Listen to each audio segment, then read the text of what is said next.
we will have time for a question and answer. And beyond this morning, if you have questions as you keep thinking, then Ryan is also really happy to communicate in all the ways beyond this to help us keep thinking this. And so, Ryan, I am really excited that you are here. It has been really fun for me to get to connect with you over the last few weeks as you've been putting this together. And I'm going to take it away, and I'll be here with you. Rob is over in the corner. You can't, you're outside of his vision, but there he is. He has come to see. So Rob and I are also here with you. He's come to learn. So it's awesome. Yeah. So take Ryan, and we will wander through this morning together. Awesome. So in line with today's teaching and presentation, whatever you want to call this, if I want you guys to be able to learn as you do best. So if that means you're taking notes, if you're doodling, if you're on your phone, if you're not paying attention, if you're fidgeting, I'm not going to judge any of that. So do what you need to do. So and for myself, I'll be referencing and reading my notes. And part of the reason why is because the way that my notes are constructed aren't really how I would normally speak. And that is for your benefit, so that I'm hopefully understood as much as possible. And I'll get to why that is later. But so today we're going to be talking about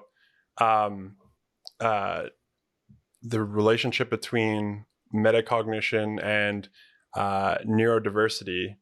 And what metacognition essentially is the awareness of and witnessing of like one's own thoughts and how it might play into how we see neurodiversity in those who are neurodivergent.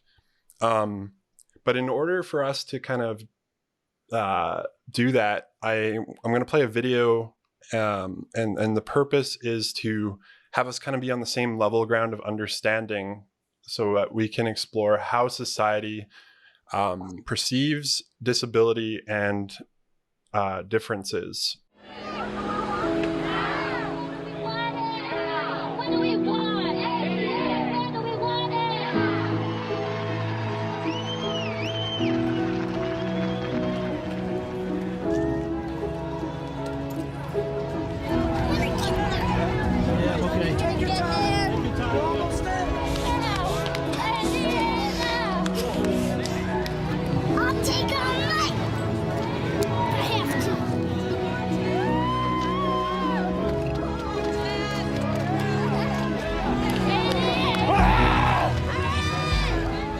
Disabled persons are here today to ensure for the class of disabled Americans the ordinary daily life that non-disabled Americans too often take for granted.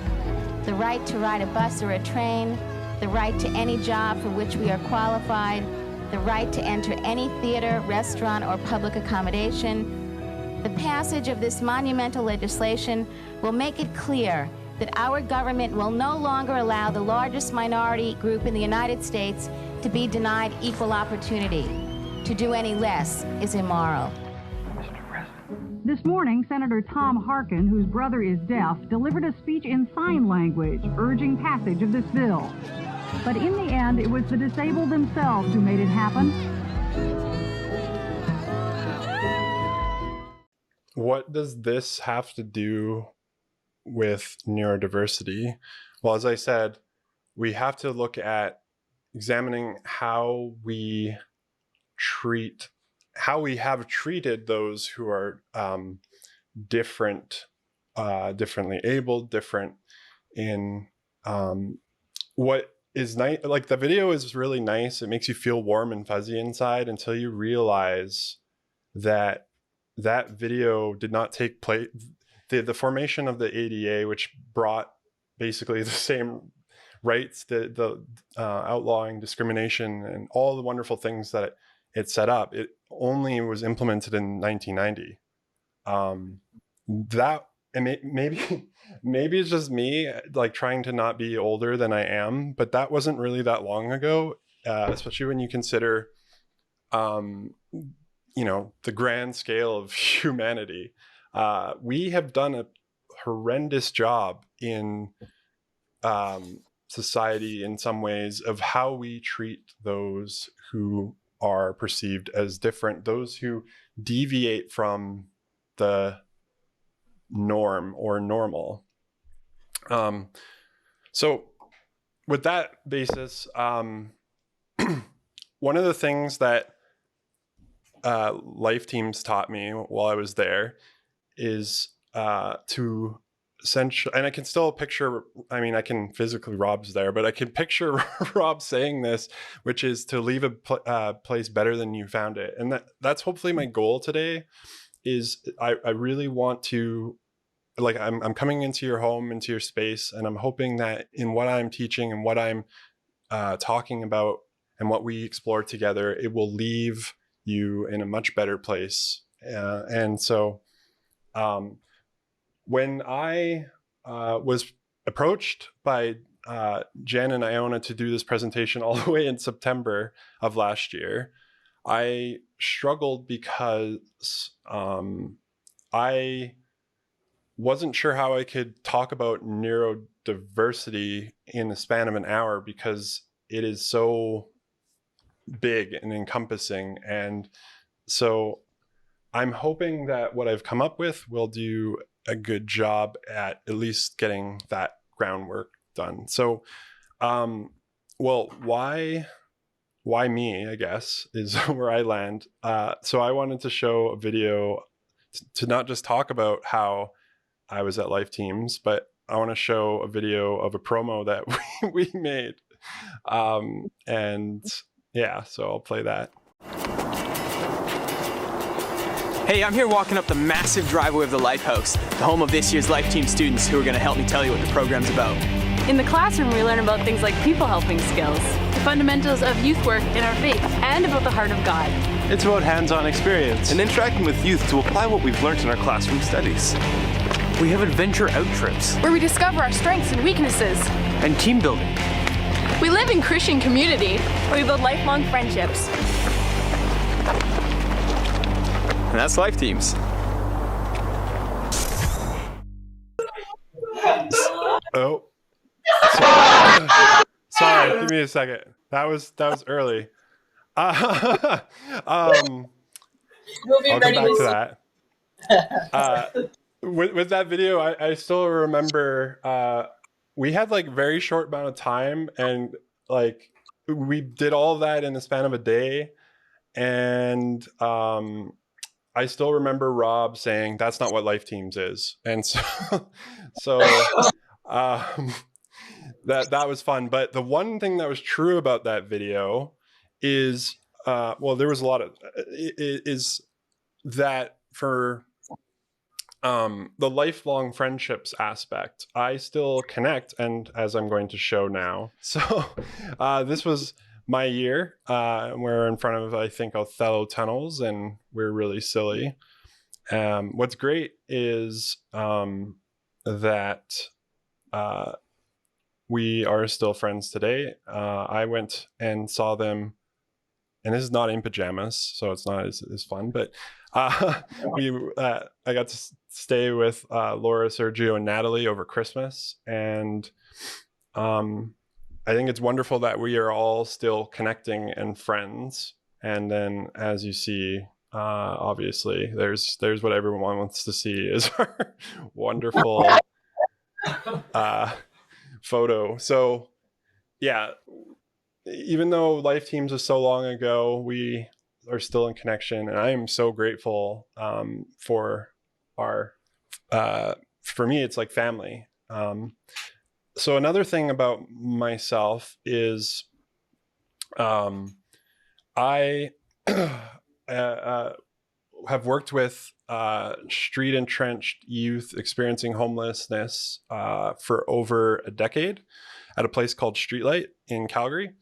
And the purpose of this trailer, these individuals would come, we would serve them a meal. There would be resources and things, but primarily the hey, there I am. Primarily the goal was to make connections and build relationships. So I have been a youth worker for a bit. And then the last thing about what I'm doing presently, I'm a program facilitator at an organization called the Seneve Family Foundation, which focuses on working with autistic individuals in the aspects of housing, employment, and education. And my role has been in employment. And so I teach employment skills, but really what I focus on is more so about people themselves, what they value, what is important to them. And I also am still, in some ways, secretly still a youth worker, but don't tell my boss that. So, yeah. So let's see here. And then the last thing is that I am not what you would call normal, as you might be picking up on. So, okay. So I think Jen was supposed to jump in, but that's okay. We'll keep going. You did the word normal there. So what's normal? What is normal? Hey, okay. There's the segues. Fun. So, as before, we have to talk about how this world and the way that we built it has been for a particular group of people, but not everybody. Hey, there we go. So what do I mean by normal? Society itself has upheld narrow standards of what normal is. And it's important to state that the idea of normal is just that. It's an idea that we've constructed. It's socially constructed, meaning we kind of agree that and have a belief that it exists. And because of that, we perpetuate it. We allow it to continue to exist. The problem is that because there is this normal, it tends to marginalize those who are different than whatever that socially constructed idea is.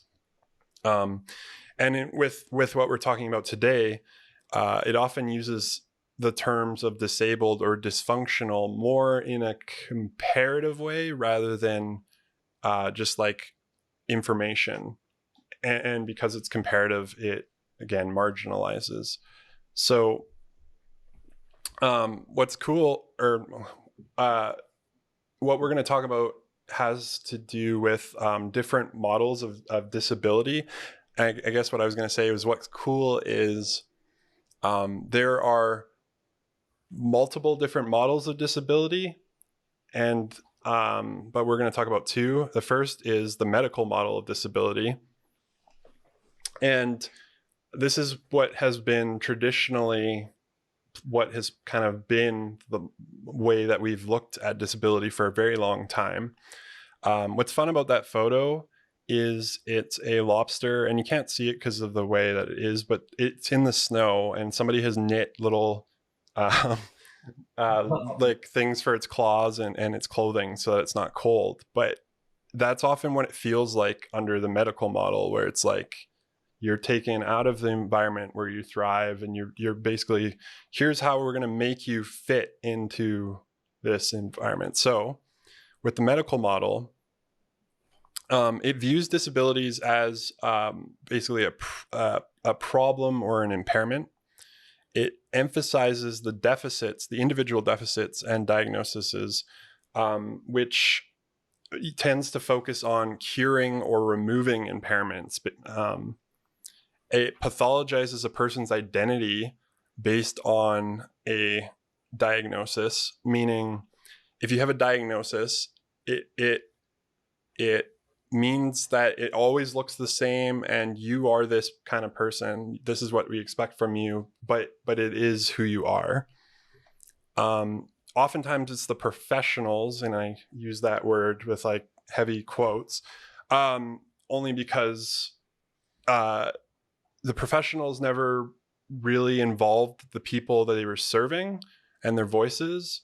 And so they were trying to offer the support and help for a very long time. And there's a huge history, and it's pretty terrible, of not listening to the neurodivergent folks about their experience. And so it's, yeah. And so then the goal again is to make individuals similar to non-disabled people. So say if someone struggles with eye contact, for example, they would try and remove that aspect, because socially eye contact means certain things and you need to give that, or that's just a simple example. And Yeah, Ryan. Oh, sorry. You go, Ryan. Oh, go ahead. I was just thinking about the beginning of life teams and the beginning of people helping. Do you guys remember learning about Carl Rogers? And it was about Freud with the medical model of helping. And then Carl Rogers came around with this whole idea of caring for the whole person. So the medical model of disability, I think, sounds a lot more like Freud's model of this medical model of people helping, right? And there's got to be another way that we care for people that is not just about fixing an aspect to make everything fine, right? Ryan, how can we look at disability differently then? What's another model we can look at? So another model is the social model of disability. It views disability as a result of the barriers that society puts up and the lack of accommodations, rather than an inherent deficits of an individual. So for the picture that I had come up with is like a mermaid at the bottom of the stairs. The stairs that we've constructed in society are the barrier itself. Why can't we build ramps? And in the past, that was a question that was asked to those in wheelchairs. Is like, well, like, we're just going to be building these things for you, and who's going to pay for it? And like, what we've come to finally realize is like more people benefit, like society as a whole benefits when we actually build for everyone rather than just like the few that can benefit.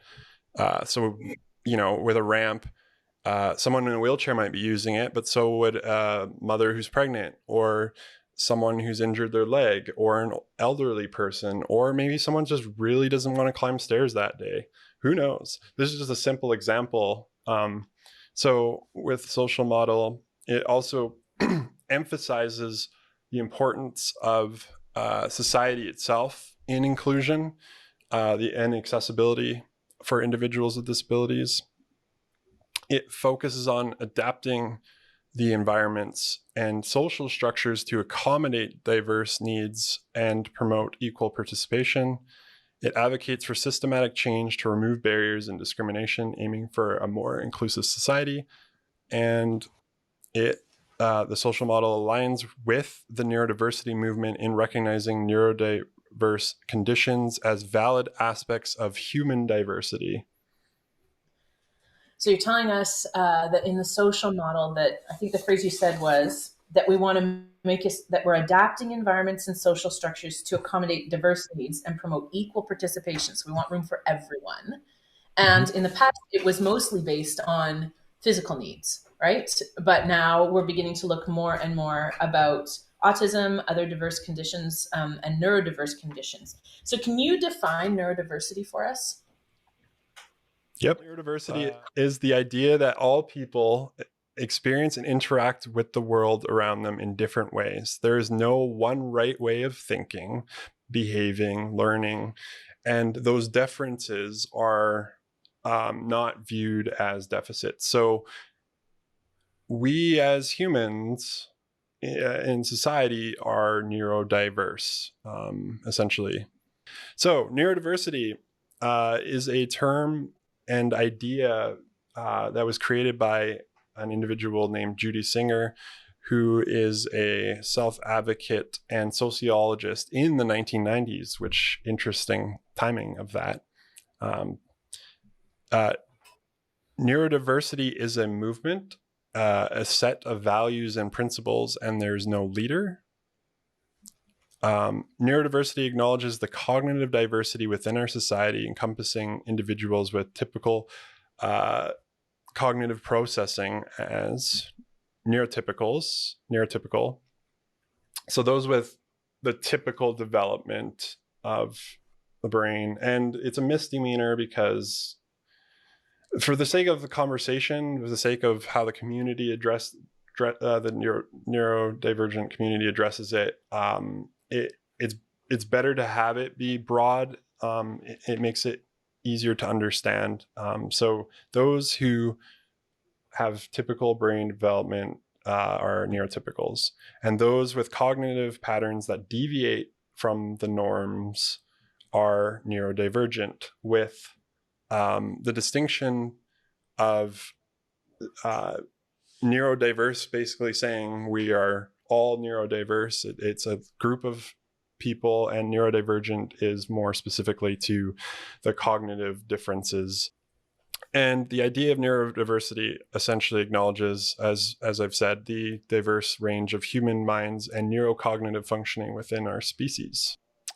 So neurodivergent individuals may have various diagnoses, such as autism, ADHD, dyspraxia, dyslexia, dyscalculia, Tourette syndrome, obsessive compulsive disorder, and more. Those who are neurodivergent exhibit diverse thinking patterns and processing styles, process and filter sensory information uniquely. They can demonstrate varied movement and patterns of movement. They communicate in distinct ways. Some people might not even be able to use language to communicate, but they still understand, and they can find other ways to communicate, which I can't imagine how frustrating that would be. But that's one. And then they also engage in social interactions differently. There we go. Individuals who are neurodivergent often feel severely marginalized and misunderstood, with countless data suggesting that those who are neurodivergent are less likely to succeed in school, find employment, have meaningful friendships, struggle with mental health, physical health, access to supports. They may face discrimination and stigmatization due to societal norms from a world built only for some people. And recognizing neurodiversity promotes inclusivity and acceptance for all individuals, regardless of their neurology. You have given us, that's good information, I think, as a basis for what neurodiversity is. What else do we need to know about those that are neurodivergent? Yeah, so that's a question that I think everyone tends to ask. And how to support those who are neurodivergent. And it's challenging because it is so diverse, and I can only really speak to my own experience. And so today I was wondering if I might be able to take a risk a little bit. Typically when these presentations happen, it gives a list of behavioral changes that people can make without understanding, without bringing kind of an understanding as to why those changes are taking place in the first place. Because you can change an environment, you can change your behavior, but there's still going to be these gaps in communication, in perception, in a lot of different ways. And so I'm hoping that the way that I'm going to do things is okay. So before we proceed, the examples of things I'm about to give are, and the exercises we're going to do and stuff, they are natural processes within our brain. Our brain needs them for survival. It is part of who we are. We cannot change these things consciously or unconsciously. Consciously, we might be able to change our actions. And so I know this sounds really like convoluted and stuff. Basically, we're going to be exploring how our unconscious biases shape our conscious perceptions and contribute to stereotypes and assumptions. And while this isn't like a sole factor in why I think there's this gap that takes place in between the understanding of neurotypicals and neurodivergent individuals, I think it's a crucial starting point.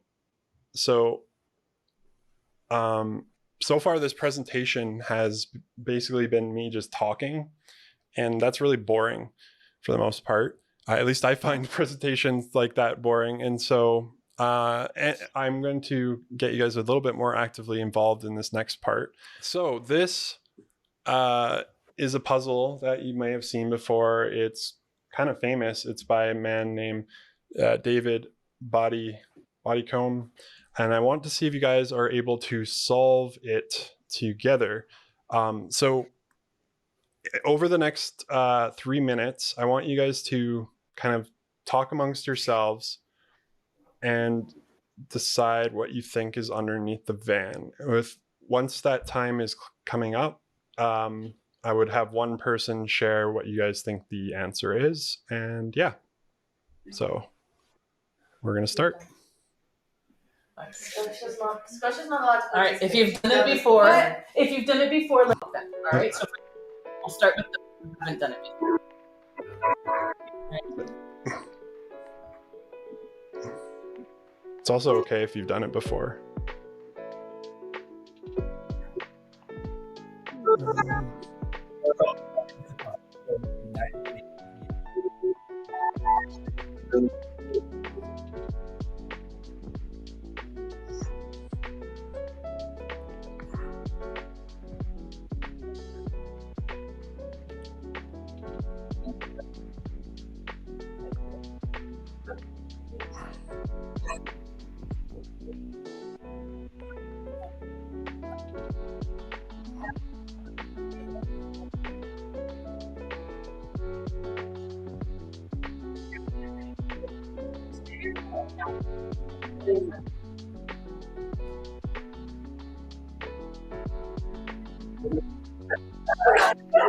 Have you done it before, Kara? Kara, Aiden, I don't. Oh.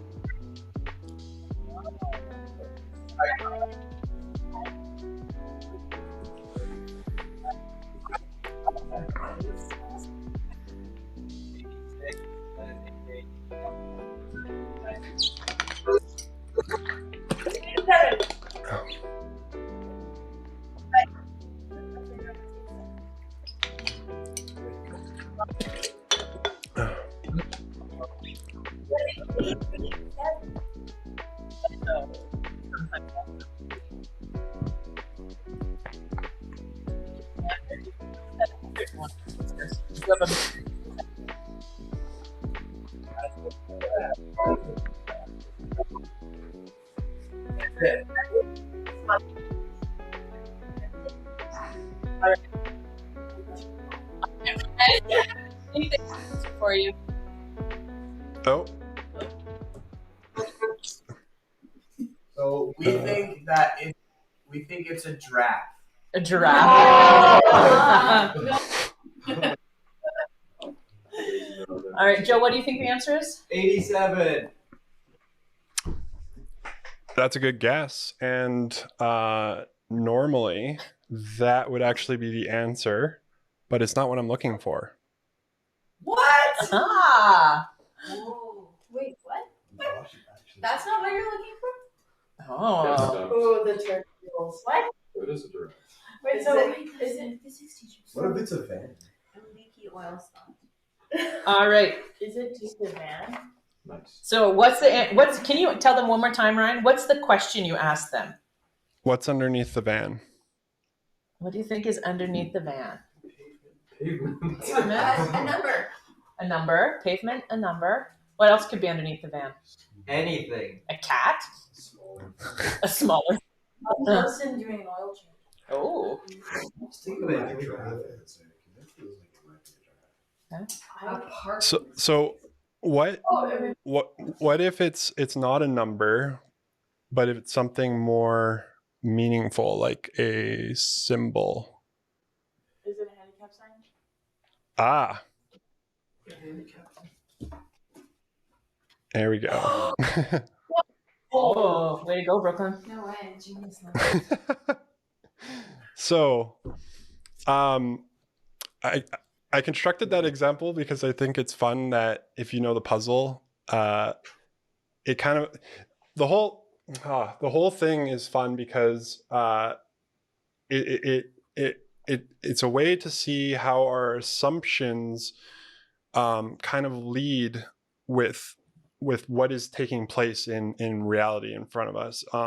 Basically, our brains rely on familiar information and experiences in order to form the perceptions of what we think is taking place. So, a lot of people may have immediately thought about numbers, and some people may have even seen the solution to this and given that as the answer, but it wasn't what was actually there because our assumption was that was what I was looking for, but it wasn't.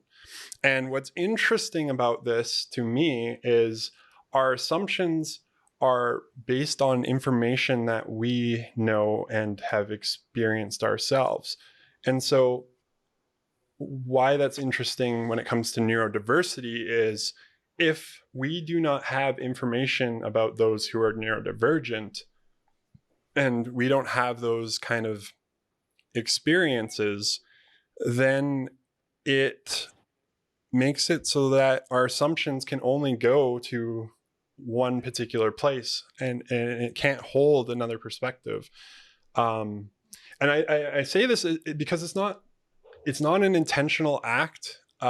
It's more something that I've observed, which once we have that awareness, it can allow us to begin to do things a bit different. So with that in mind, I'm going to play a video and let's see. Okay. There's a dog barking upstairs. So with this video, I found it on Twitter the other day, and I'll never call it X. And it is a hitchhiker who live streams, and I've never seen this guy. I've never seen his streams. I'm sure he's a lovely guy, but I want to play it, and I want to talk with you guys about it after. So.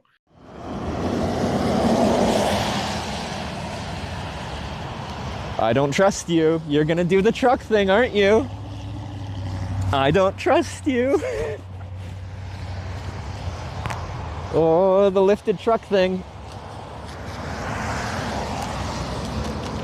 Okay.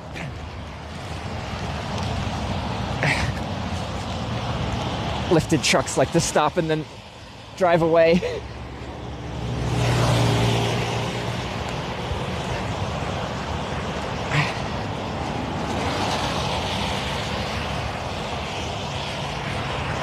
And he did.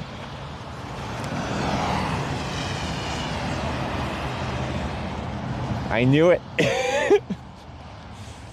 So I'm curious, as you watch that video, what are some of the thoughts that kind of that were in your mind as you were watching? And you feel free to just like speak up or raise your hand or do whatever. Why is that the behavior that he expected from the driver? Because all truck drivers do it. He said that he's going to do the truck driver thing. Yeah, but what, like, how many times did he experience that? Obviously enough to make that assumption. I'd say at least a solid 3. What a jerk. Yeah, the truck is a jerk. But he said lifted trucks too, which those guys are usually, there's a type of people. There's a type of people. I found myself really hoping it would be different. Yeah.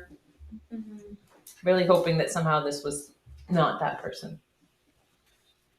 I also found myself hoping that it would be different because like it was raining and he was obviously soaked, and so I was like, oh please, like, and I also want to meet the guy that's in the truck. I don't know, I thought that was pretty cool. But Just kind of drove away. So you guys are a lot more lovely than I think most, because I went to the section underneath the video because I was really curious, and some of the thoughts that were shared were more like this. Because he's a Ford owner.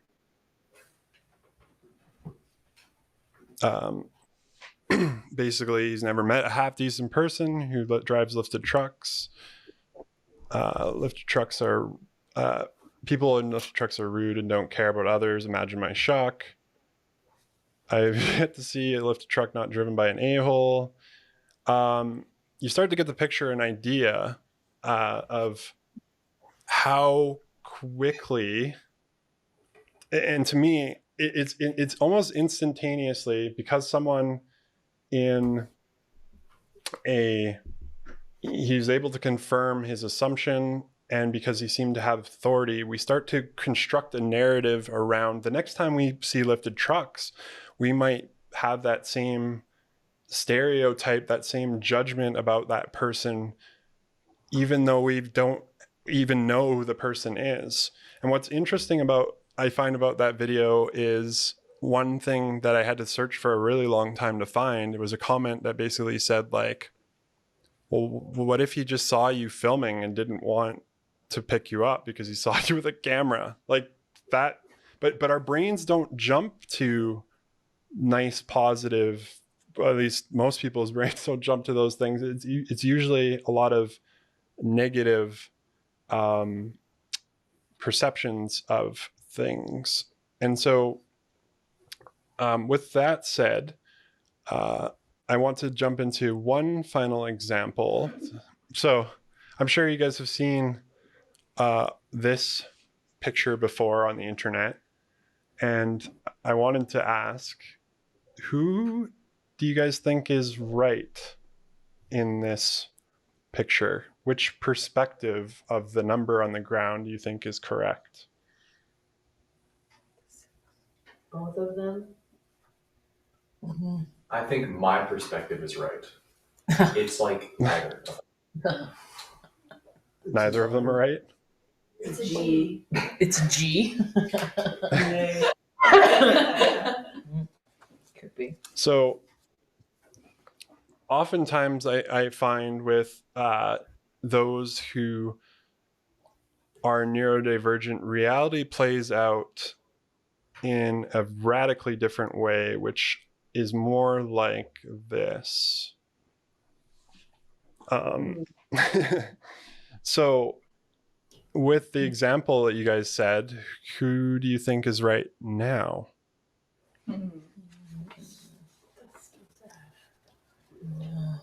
They're both still right. The sixes are just loud. Mm-hmm. Yeah. Yeah, I think I would agree. And what is interesting is it often plays out like this with those who are neurodivergent, where they have their understanding, their perspective, their way of reality. Like, this is how I view it. It is right. Like, that's all I have. But because there are more sixes, which are the neurotypicals, saying that reality looks like this, they essentially, it's frustrating, but they have to live in a world where it doesn't line up, doesn't fit, doesn't make sense. It's constantly questioning what you're thinking. Your thinking is wrong, your feelings are wrong, how you're viewing things are wrong. But how can we, if we don't perceive reality as somebody else, possibly understand or like question anything that is happening to them?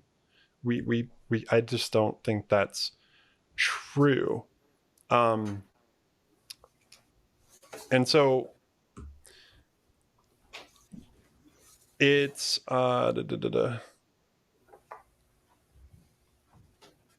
Oh, yeah, our brains tend to have these biases. And what I have found with the neurotypical side of things, it is more of a socially based system. So reality, truth even seem to be socially constructed. So in the example with the numbers, because they're more sixes, or maybe it's still one number six saying number six and his perspective, but because he has confidence, because he does all of the things that the neurotypical side is expecting, you know, the body language, the smiling, the making it, they listen to that person, even though the other person and their perspective might be true as well. The more interesting question to me that we should be asking, and what I believe neurodiversity asks, is what if it isn't about being right, or if it's about being normal, but what if it's just different? And what if that is just all that it is, difference? And so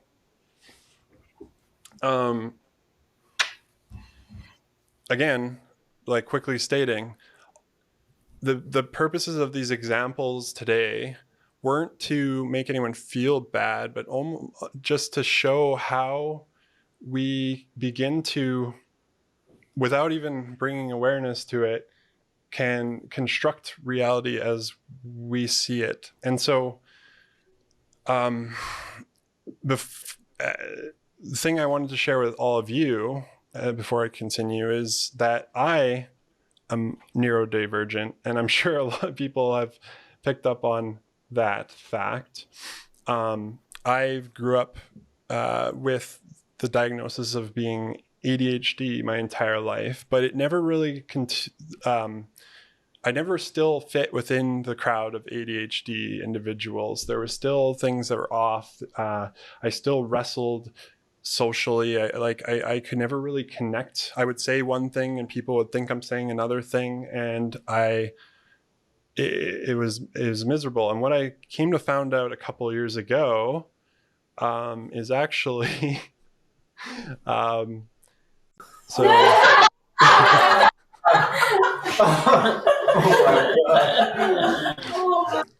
and so I wish that my diagnosis of being, I love Toby there dancing.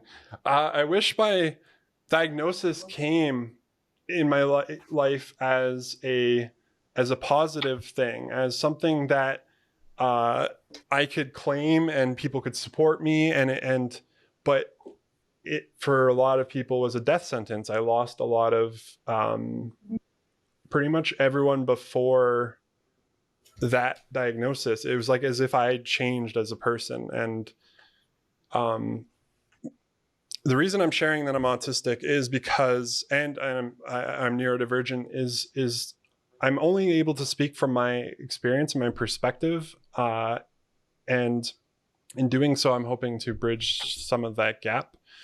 And so one example that I want to give to basically put all of the things together that you've kind of learned really quickly is somewhere that you guys have been and are familiar with, and it's my experience going to church. So church for me has always been a difficult thing, and I never understood why. And once I got this diagnosis, I started noticing that and as I learned more about myself, about my nervous system, about what I actually need and living that out, I learned that I need to do things in a particular way. So I was doing some of these behaviors before, but I didn't understand why. So if I go to church, I stand and sit usually at the back. I usually come in really late, usually for the sermon. And I typically am, fidgety, moving around.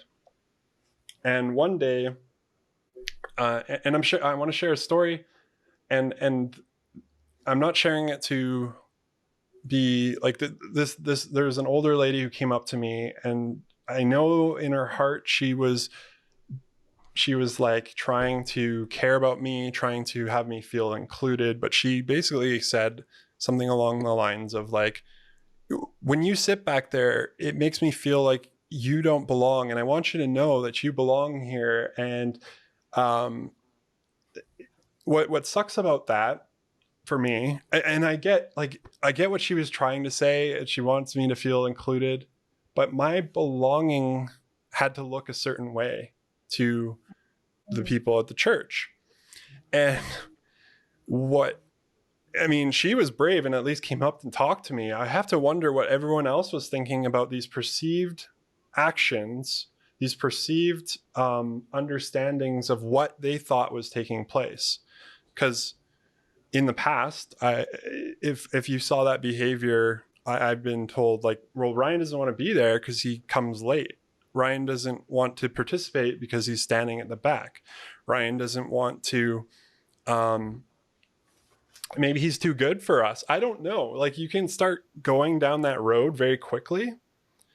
No one asks any questions. Nobody actually went to inform their perception. They just assumed, they just allowed that information to be truth. And that is a world that I've had to live in, where these lenses that don't actually apply to me get applied. Because what actually was happening, is something being autistic, I really struggle with the sensory environment. So when I'm in environments where there's a lot of not just sound, but there's a lot of stimulation, I can get basically in a state of like hyper arousal. So you go to church, you have to show up, you have to do fake small talk, pretend like, I don't pretend, but when I try and do it differently, people are like, wait, you actually wanted to share how you're doing?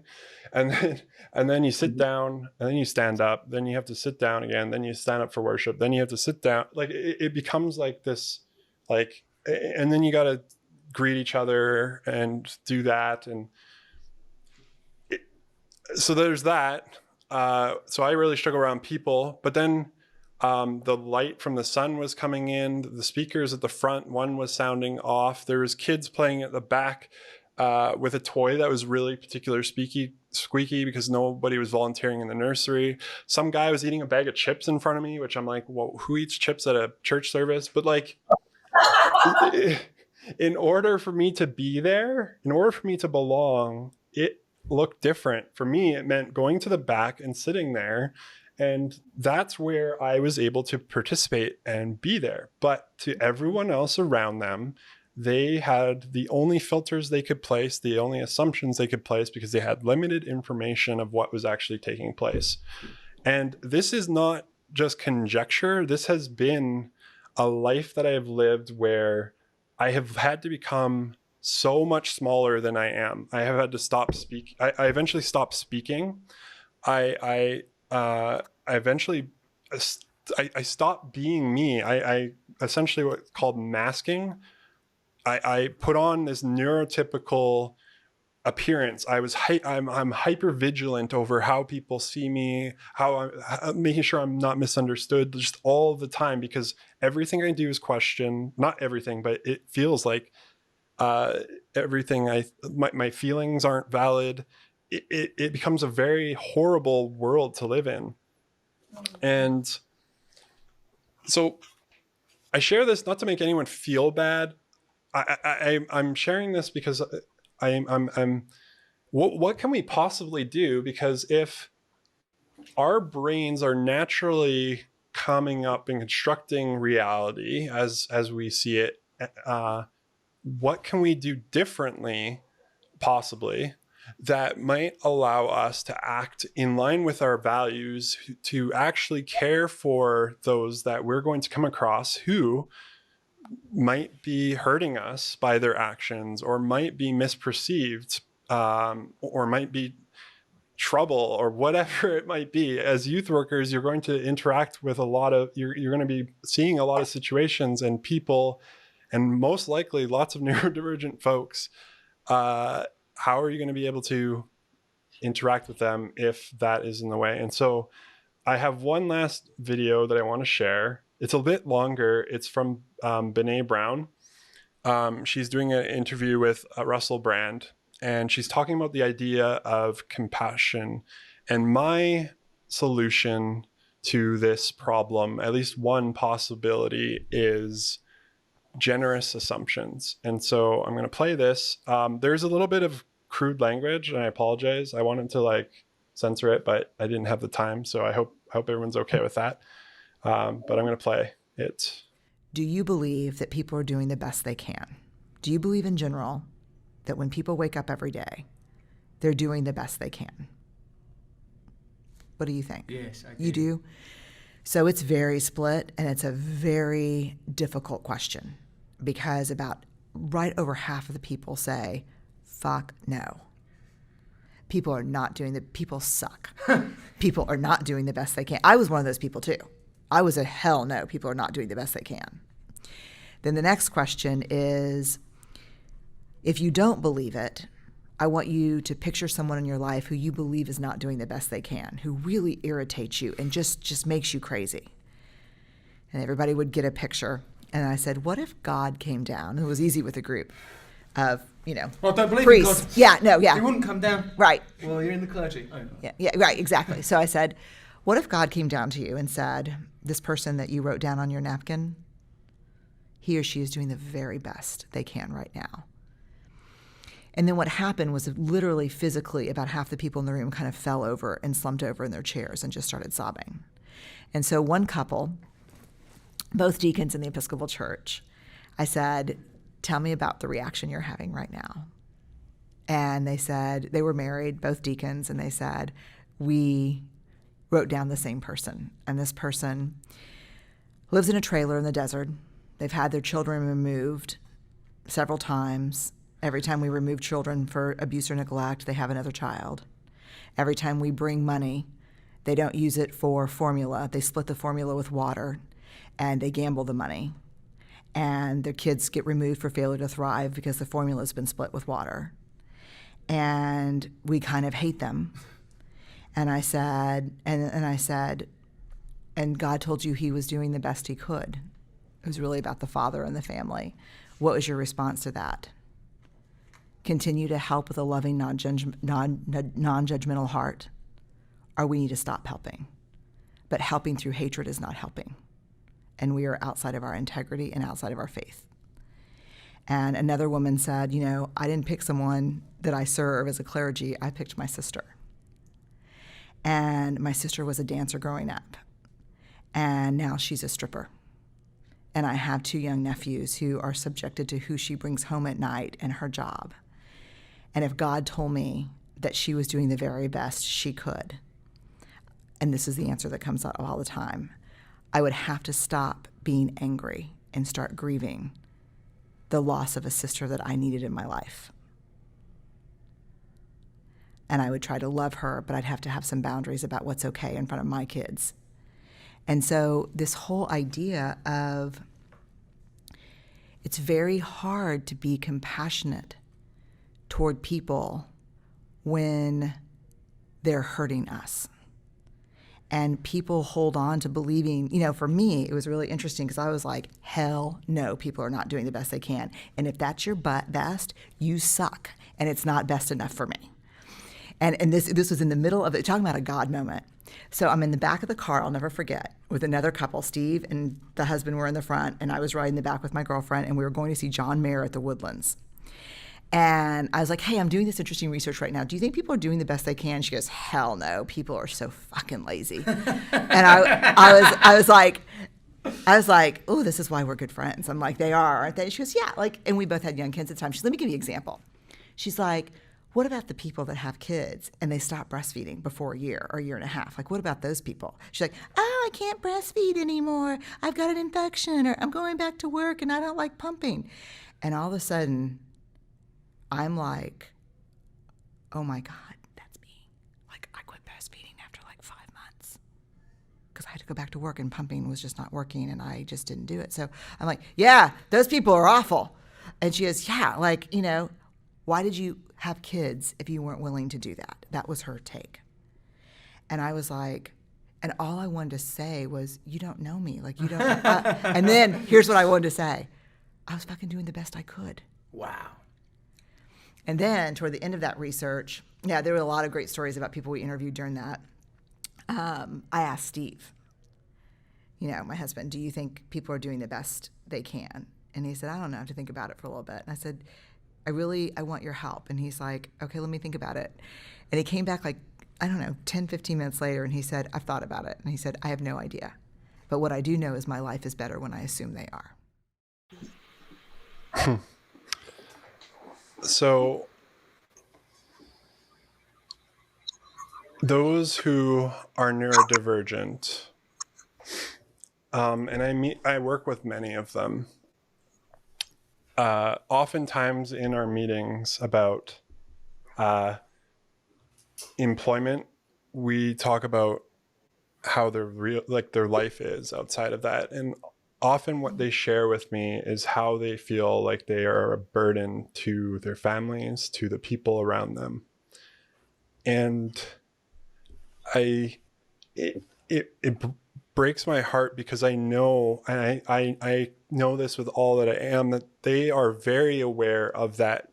They're working on everything they possibly can with what they know how, while also trying to live in a world that is just so alienating, so indifferent, and so like it could be so overwhelming to have all of your words, your actions, your feelings questioned, to constantly live in this sense of like you're just this walking apology. Like you're always having to apologize for what you've done because people don't seem to understand or get it. That it's always your fault. And where that leads a lot of people is considering like, what is the point of my existence? And I know that I've lived in that place, and I still wrestle with the continuance, because it is so hard when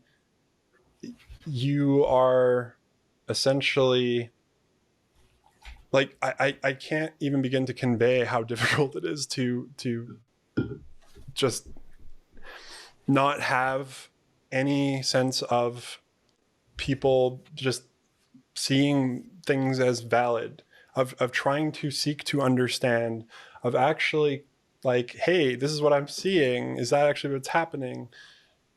And also like one of the wonderful things about the place I work, and why I'm actually successful in working full time, because it was something I never thought I would be able to do, is they have set it up and accommodate for me to be successful. And oftentimes that's all it is. I used to convince myself, for example, I could never cook because everyone told me that I wouldn't be able to do it. And what I found is I can cook great. I do like HelloFresh. It's having a structure, having it ordered, having everything kind of organized and planned out, then I'm fine to do it. And so if I can make modifications in my life, in my environment, I actually thrive. I can do really well. And I can then focus on the things that are actually disabling to me, because there are things that I mean, autism is a neurological disability, and there are things to navigate. The Apostle Paul, sorry, I know I'm taking a bit, but let's see. The Apostle Paul had words to say about those who are different that I want to share with you guys. And what I was hoping is like one person read each. I'm going to need 3 volunteers, and one person read each one as we go. Just as a body, though one, has many parts, but all its many parts forms one body, so it is with Christ. Oh, sorry. Oh, go ahead. You can, I guess I meant like one person to read the whole thing, but it's fine, whatever you guys want to do. Apologize. Okay, you can go. Okay, for we were all baptized by one Spirit, so as to form one body, whether Jews or Gentiles, slave or free, and we were all given the one Spirit to drink. Even so, the body is not made up of one part, but of many.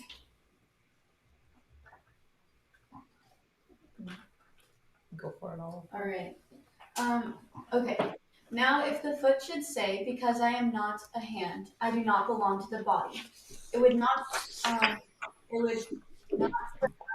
stop being part of the body. It would be easy to say, because I am not an I do not belong to the body. It would not, for that reason, stop being a part of the body. If the whole body were an eye, where would the sense of hearing be? If the whole body were an ear, where would the sense of smell be? But in fact, God has placed the parts in the body, every one of them, just as He wanted them to be. If they were all one part, where would the body be? As it is, there are many parts, but one body. The eye cannot say to the hand, I don't need you, and the head cannot say to the I don't. On the contrary, it is the body that seems to be weaker and indispensable, and the parts that we think are less honorable we treat with special honor, and the parts that are unpresentable are treated with special modesty, while our presentable parts need no special treatment. For God has put the body together, giving greater honor to the parts that lacked it, so that there should be no division in the body, but that its parts should have equal concern for each other.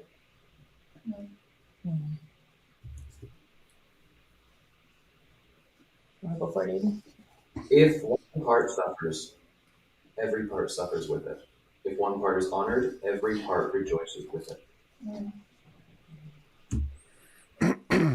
So those words that Paul writes about is in regards to the body of Christ, the church. But I also believe that it's talking about us as a whole, as humanity, and can be applied to the theme of neurodiversity. The idea of neurodiversity, one thing I don't know if I mentioned, but we as humanity actually, if we all were thought the same, if we all operated the same, if we all brought the same things, we actually lose out in our growing, our like seeing things different and trying different things, and we miss out. And so we're actually, when we don't include those because of things that we could easily change, then we are missing out as humans, and I believe that it is our role as Christians, as believers, to include, to do that work. Neurodiversity embracing neurodiversity requires introspection, seeking out this lived-in knowledge, empathy, and willingness to challenge our internal and external society norms and thinking. It's an ongoing journey of self-discovery. And so today I wasn't trying to get you guys to change your thinking. In fact, you're not going to be able to do so because your brain is going to hand those things to you naturally. But what we can begin to do is, if we start to witness some of those things, we might be able to act differently, act in ways that are actually in line with our values, and and who we want to be as people. And arguments against this, people might say, are, well, being consciously aware of things a lot can be really exhausting. And to that, I would say that's what the neurodivergent world is like, where you have to be consciously aware of unwritten social rules and context and body, like all of these things in order to even belong or be perceived to be belonging. And so, and also I would say that as we perform that action, it actually becomes easier as our brain starts to change the way that it relates and does things. So today admittedly, I didn't really dive into neurodiversity or ADHD or autism, which I could talk more specifically about. And because they're familiar to me, but that was actually deliberate. I kind of want you guys to be a little bit uncomfortable. And I'm going to share one. Sorry, I got all these examples and I jump around, and this is how my brain thinks about things. So if you guys would allow me, I'm going to share a story about when I was out over Christmas, I got to go to Rob and Iona's for breakfast, and it was wonderful. And we walked around the pond, and as we were walking, I saw a bird. And this bird looked like a dinosaur. It was really cool, and I wanted to know what it was. And I immediately went to go like pull out my phone to like take a picture and then image search it. When I stopped, and I instead asked Rob and Iona, "Hey, like, do you know what bird this is?" And we got talking about how one of their neighbors or their friends knows a lot about birds, and Rob was sharing about some of his stories about his experience in the pub, and it was wonderful. And I would have missed out on a lot of that if I had just used a Google machine to find the answers. If I had just, how do I do this thing? For example, with neurodiversity, like the problem with that is because those who are neurodivergent experience it so varied, it's actually highly individualized, the way that we support those who are neurodivergent. It was one of the problems with constructing this presentation is I was worried that if I basically constructed it in that way, it would perpetuate kind of the pathologization and the systematic way of understanding something that is so highly individualized, because there are so many neurological differences and disabilities. And so rather than tell you about what my experience is, which is only one experience, you would be missing out. Why not ask those who are neurodivergent, or those who you see struggling, or those who, like, what is life like for them? What is causing them these challenges? Is there a way to set up an environment where they can be successful? Go to them rather than trying to get answers and trying to change behavior, but rather, because I believe that that is one of the solutions. As we gather more information and knowledge about a topic, about those biases, those stereotypes, those assumptions will be able to operate in a different way, because they might not immediately go to a world that is not applied to the people that you're seeing. As youth workers, as children of light, I believe that it is our role to enter into the unknown, the unfamiliar, to bear each other's burdens, to get to know people's pain and their suffering and experience of the world, which might make them feel alien, and make it known. And to make it known, I don't mean to like make it known to both of you, that you're familiar with it, to bring your humanity, your experiences, your challenges, the way that we are all human together, into that. And I believe that is an ongoing effort. It takes work.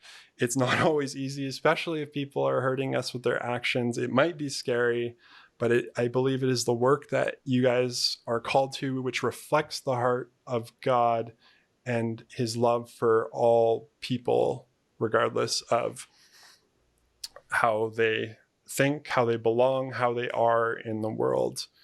So summarizing all of this, what I want to kind of leave you with is, by recognizing our own roles, rather than placing the emphasis on those who we're having this communication gap or this problem, what are some of the things that we can change and become aware of, that we can begin to do, that will allow us to act differently in line with our values and who we want to be.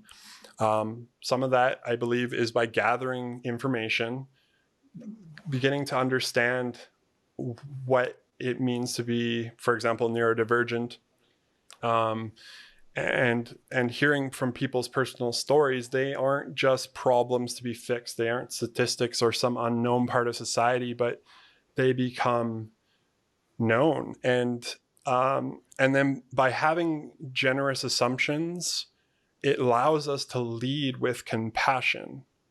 And the thing is, you're already likely interacting with those who are neurodivergent. In fact, there's a lot more of us out there than people might realize. And we're not as scary as people think. And when you get to know us, I think there's a lot that we have to offer. We just have to be given that chance. And it might be awkward, it might be clunky, it might be weird, it might not make sense. But we can begin to, when we begin to understand a lot of these things, when we begin to understand that this world was built for a particular people with excluding others, we might be able to do things different and might be able to change things. But again, like it said, it takes work. So that was my presentation. I'm really thankful for the opportunity to speak to you guys. As a side note, it was 13 years ago, many lifetimes ago, that I went to Life Teams, and I never imagined that I would be back speaking about this topic or even speaking to future youth workers. And it is a great honor and privilege to do so today. And yeah, with that, I'm terrible at ending things. So maybe we'll move on to your questions. Mm-hmm. Thank you, Ryan. Do you guys have questions that you have written down, things you wonder more about, or thoughts? Aiden? I have one. You mentioned that in your job right now, the environment for your work has been adjusted or changed in some way to work better for your neurodiversity. Mm-hmm. So what kind of changes, like what do you mean by that? So what kind of changes are set up? So let me think about, for my work, for example, if I go to a meeting, they provide notes beforehand, they provide notes after, they allow for time for questions after, because I don't typically, and we have a lot of neurodivergent folks that work there. Maybe they don't process as quickly as others. We have the ability to adjust our environments.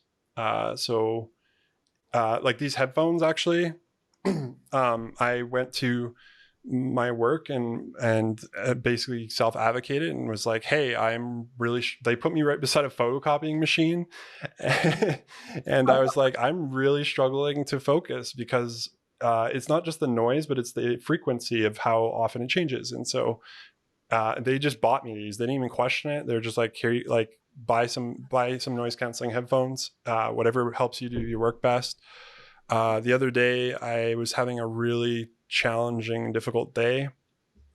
I just messaged my boss and he's like, yep, you can go home. No worries. Like, he doesn't question it. He doesn't like try and poke and prod and like he assumes the best for me, like that I'm working to the best of my ability. What else is there? People tend to try and be more clear and concise with the way that they speak. They're also okay with, I really struggle with like eye contact. They don't make me force me to give eye contact when I'm talking to them. They don't force me to be anything other than I am. They just allow me to show up and be as I am. And I thrive able to do that. Those are some quick examples. But the thing I would say in regards to that question is ask the individual, like, hey, what is the best way that I can support you? What are some ways that I can make this environment more accommodating to you? They know best, right? Like we can make the assumptions for yeah. So that would be the way I answer that. Thank you. Yeah. Mm-hmm. You have a question? Yeah. Okay, so my brother has grown up with tracking disorder, an audio tracking disorder, and also ADD, and it's like he struggles with like school, and like being put into the way that school has it going, and like I have asked him several times before, like, how can I best support you? Like, how, like, Like, what can we do? And he doesn't know himself. And so, like, I don't know. I wonder, like, if you have any suggestions, like, for something like that. Because Yeah. he struggles in other places too. That's a good question. I think part of the difficulty, so you can ask an individual, hey, like, what is the best way I can support you? If they're used to growing up in a world where they're not used to people asking that, people actually accommodating that, they might not know. Like, they basically had to become something else, and they might not actually know themselves well enough to know what they need or what that looks like. And that can be very difficult because it's like you want to help them, you want them to thrive, you want them to do well. I think, though, I would argue that people do know what they need. They just aren't aware that it's something they can ask for. They might not even have the questions. So like in the school or in the classes I teach, we talk about self-advocacy, and it's like, well, how do you, like, if you don't know what you don't know, so how do I know what to ask for? It might be good to, I don't want to provide solutions, but like find out about the particular challenges he has from other people and see what's worked for them, and then ask him if he might be willing to try or change those things. School itself it's getting better. It's a pretty challenging environment. Like when I grew up, if I was, for example, fidgeting, I would get reprimanded. And the problem is that's how I would self-regulate. That's how I would be able to focus. But people don't understand that because that's not how they do it. And so why was I saying all of that? It's not related, but yeah, I go back to what I was saying. Possibly finding other people and talking to them. Reddit, there's a lot of online spaces that have a lot of good information, and see if that works. But again, it is about like an individual. One thing we say within like the autism space is if you know one person with autism, you know one person with autism. So it might be that some things work and other things don't, even though they both have the same challenges. So yeah, that's how I would.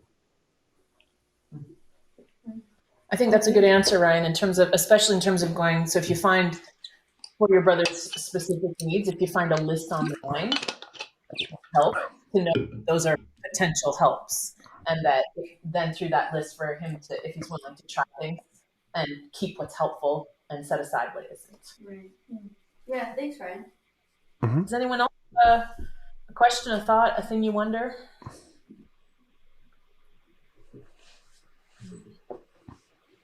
One thing Ryan and I talked about as we were talking about putting this together was the fact that quite often people don't have a diagnosis. Can you guys picture people in your world where mostly you're just like, okay, there's a group of people over here who seem to be managing how we've set this up. There's always a feature that look really uncomfortable, itchy, twitchy, unsure. And so a diagnosis isn't necessary, is it, Ryan, to figure this, accommodate? Well, unfortunately for some services and places it actually is, which I think is really, really crappy because getting a diagnosis is actually a privilege. It costs a lot of money. There's giant wait lists. I know BC is a lot better at that journey than Alberta. But what I typically, the way that I go about it is I believe in self-determination. So if somebody tells me they're autistic, then they're autistic. And they tell me that because who am I? Like I cannot possibly know what their experience of reality is like, and how can I question that? I have to assume that they are telling me the truth. And if there are things that I can modify that are what's the word? I can't think of the word at the moment, but if it's simple things, then it doesn't, to me, it really doesn't matter about a diagnosis to support somebody, but it can be important for someone's sense of self. So they might not have an official diagnosis, but they might call themselves autistic or ADHD or OCD or whatever, and that's fine. It doesn't change the way that I'm going to support them or care about them or interact with them. So yeah. Well, I think especially that self-determination is mostly them saying, I'm not doing this like everyone else is, and I'm trying to figure this out, right? Mm-hmm. That's what they're. You and I had talked a little bit about the importance of curiosity in all of this. Do you remember us talking about curiosity? Do you have anything to say to these guys about why it's important for us to be curious? Well, besides what I've kind of already alluded to, I think curiosity is a much better approach because it is genuinely like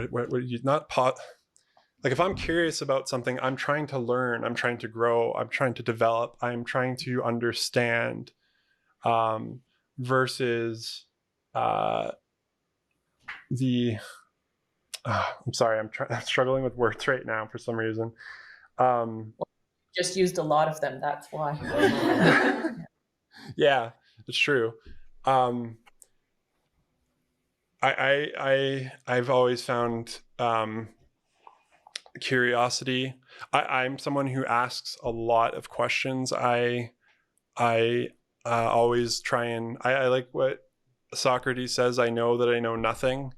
And that's where I which allows me to be flexible in the fact that I'm not perfect. I'm going to get it wrong. I'm going to make mistakes, but it's my actions. One of the things I wrestled with earlier in my youth work career, because I was actually pretty hyper aware of my thoughts, was how I used to see the youth I would interact with. There were some pretty negative things that came into my head.